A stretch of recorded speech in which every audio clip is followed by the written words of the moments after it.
page. And go ahead and open it up in your browser from your local file, as well as in TextMate or brackets or whatever you're using.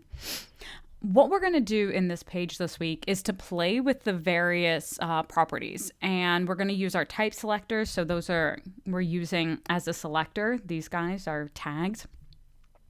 And because this is something, you're not going to want to apply this to your whole site because you're going to be playing with this and you're just going to be changing stuff and seeing what happens. You want to do this internally. So we're going to go ahead and set our style inside our head. So you're going to go ahead and style. And for right now, I'm just going to do that in my style and then make sure that we tell it that's CSS.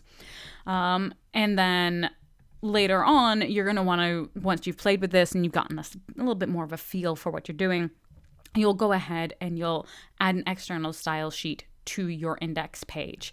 And then you can link to it using our linking. But for right now, we're just going to go ahead, we're going to go style, and we're going to tell it that this is CSS. So we're going to go ahead and go type equals, and then in quotation marks, text CSS. Great. So now we can go ahead and use our declarations. And so, yeah, I'm going to start with the beginning. I'm going to start at the top and I'll work my way down and try out some different things. And what you want to do is to play with the various type selectors we've got here. Ps, we've got block quotes, we've got anchors for links, we've got headers, we've got unordered lists, we've got ordered lists. And we've got DL, so we've got lots of different kinds of things. You can see how this works.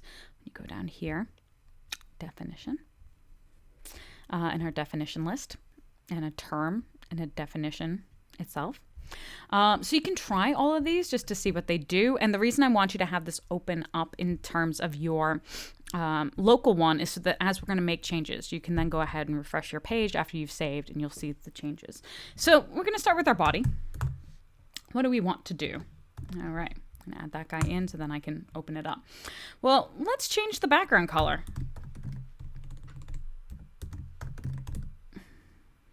All right.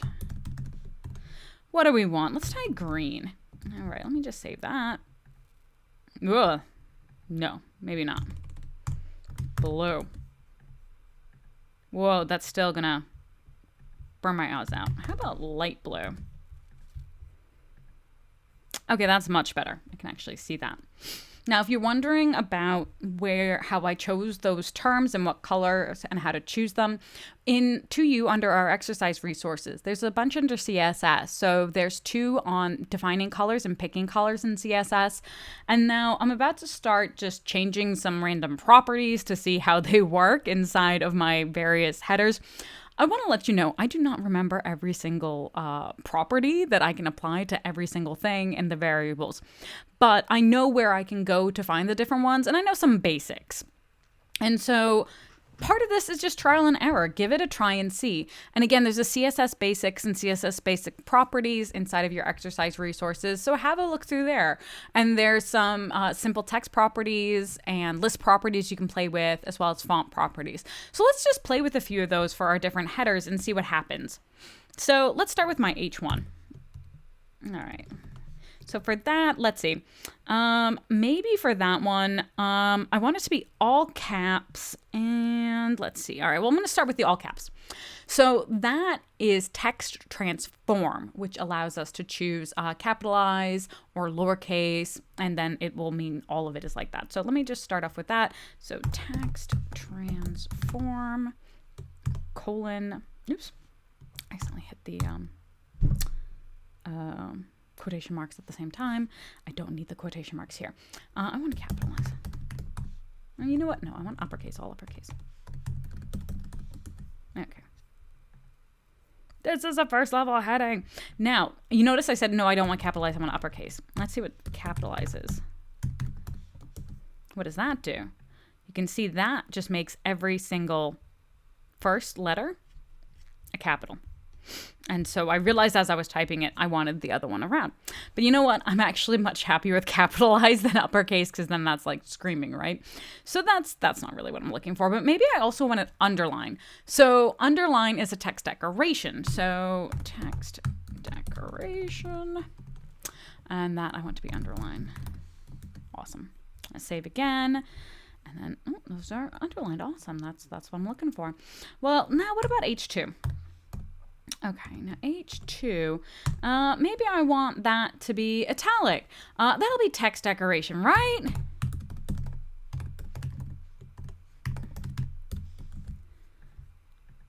Well, that didn't seem to take. Well, weirdly, underlined is a text decoration, but italic is a font style. Some of these things make more sense than others. Just know that you kind of need to do the right one, otherwise it won't work. Now, what if I decided that I want it italic? Oh, I also want it scored through. I want a line through it. Well, that is a text decoration. It's called line through. So italic text. Line through. Awesome. Okay, now what if I also want it to not be so big? Actually, I want it to be the same size as my body text. Well, then what I can go ahead is I can change the font size and I can use M's, and M's are a relative unit of size. So let me just font size. 1M is the same as a 1-to-1 ratio. So that means that my font will be the same size as the body text is. So I'm going to go ahead and save it, refresh, and you see how now this is the same size. Now, because it's a header, it's going to be on another line anyways, but you'll see that it's the same size here. And I can then define things in terms of my body size. So this is 1.5 times my body text. Or maybe I want 1.25 instead, so I only want a little bit bigger. And you can see that that's about the same size as my third level heading kind of is by default. So now maybe I want to make my paragraphs. Maybe I want my paragraphs. Oh, I want those to have a different background color and text color. So I want those. Let's see if I can type. I want those to be pink. And I want the text color to be red. What does that do? Oh, how funky does that look?